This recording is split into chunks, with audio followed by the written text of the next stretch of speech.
మా చిన్నప్పుడు ఇంట్లో 2 రకాల పొయ్యలుండేది. ఒకటి పొట్టు పొయ్య, ఇంకోటి కట్టెల పొయ్య. పొట్టు పొయ్య అంటే ఒక రౌండ్‌గా ఉంటది. ఆ రౌండ్ దాంట్లో కింద చిన్న బెజ్జం ఉంటది.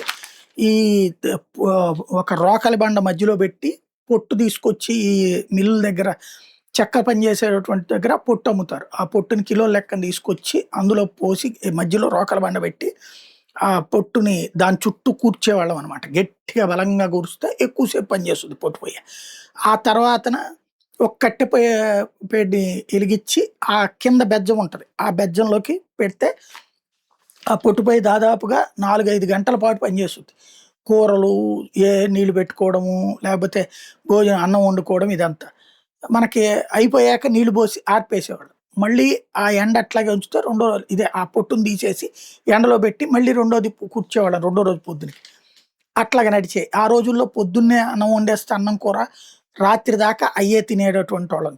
రెండో రోజు పొద్దున కూడా సద్దన్నం దాంట్లో కాస్త పాలు, నూనె అంత చుక్క నెయ్యి ఇది వేస్తే మజ్జిగేసేస్తే రెండో రోజు పొద్దునకి పెరుగుగా కమ్మగా ఉండేది. తద్వారా అన్నం పాచిపోకుండా జాగ్రత్తలు ఇయన్నీ ఉండేయి. ఆ తర్వాత కట్టెల పొయ్యలు వచ్చేటప్పటికి ఏది ఎండాకాలం వచ్చేటప్పటికి కట్టె పొయ్యలు ఎక్కువగా వాడేవాళ్ళు.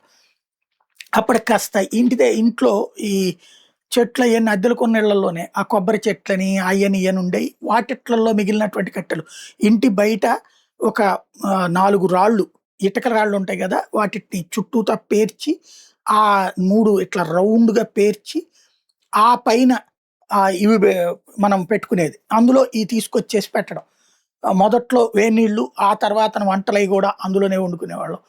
అప్పట్లో ఈ పనసకాయలు ఇట్లాంటివి ఏమన్నా తింటే గనక ఆ గింజలు తీసి అందులో ఏసేసి అయి కాల్చుకు తినేవాళ్ళం ఇట్లాంటివి. ఇది కొన్నాళ్ళు నడిచింది. ఆ తర్వాత కిరసనాయిల పొయ్య జూసాం.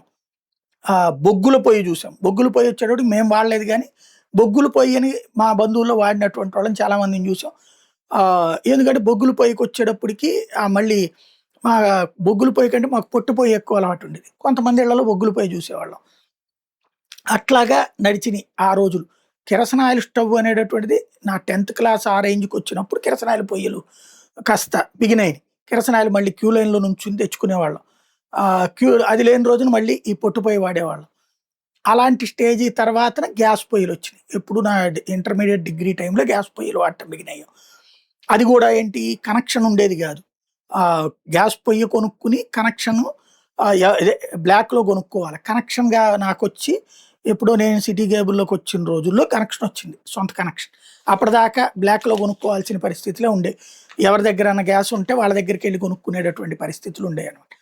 అది ఏళ్ల తరబడి చూసినటువంటిది. మళ్ళీ ఇప్పుడు వెనక్కి వెళ్తామా? ఇప్పుడు యుద్ధపు ప్రభావంతో ఆహ్, కిరసనాయిలు, గ్యాస్ పొయ్యలు ఇట్లాంటి వాటిటి మీద ఇంతకుముందు పెట్టి బొగ్గు పొయ్యల మీదన పెట్టిన నిషేధాల్ని ఎత్తేసింది కేంద్ర ప్రభుత్వం. పర్యావరణం మీకు అనారోగ్యాలవుతాయంటూ మనల్ని చైతన్యవంతుల్ని చేసి ఇప్పటిదాకా గ్యాస్ పొయ్యల వైపుకి తీసుకెళ్ళినటువంటి ప్రభుత్వాలు మళ్ళీ పాతయి వాడుకోండి అని చెప్తుంది. ఎందుకంటే మన ఆరోగ్యాల సంగతి దేవుడెరుగు. ప్రపంచ ఆరోగ్యమే పోయింది. పెట్రోల్, డీజిల్ ఈ గ్యాస్ కొరత ఇంపాక్ట్‌తో. దాంతో మళ్ళీ అవి ప్రోత్సహించేందుకు రంగం సిద్ధం చేశారు.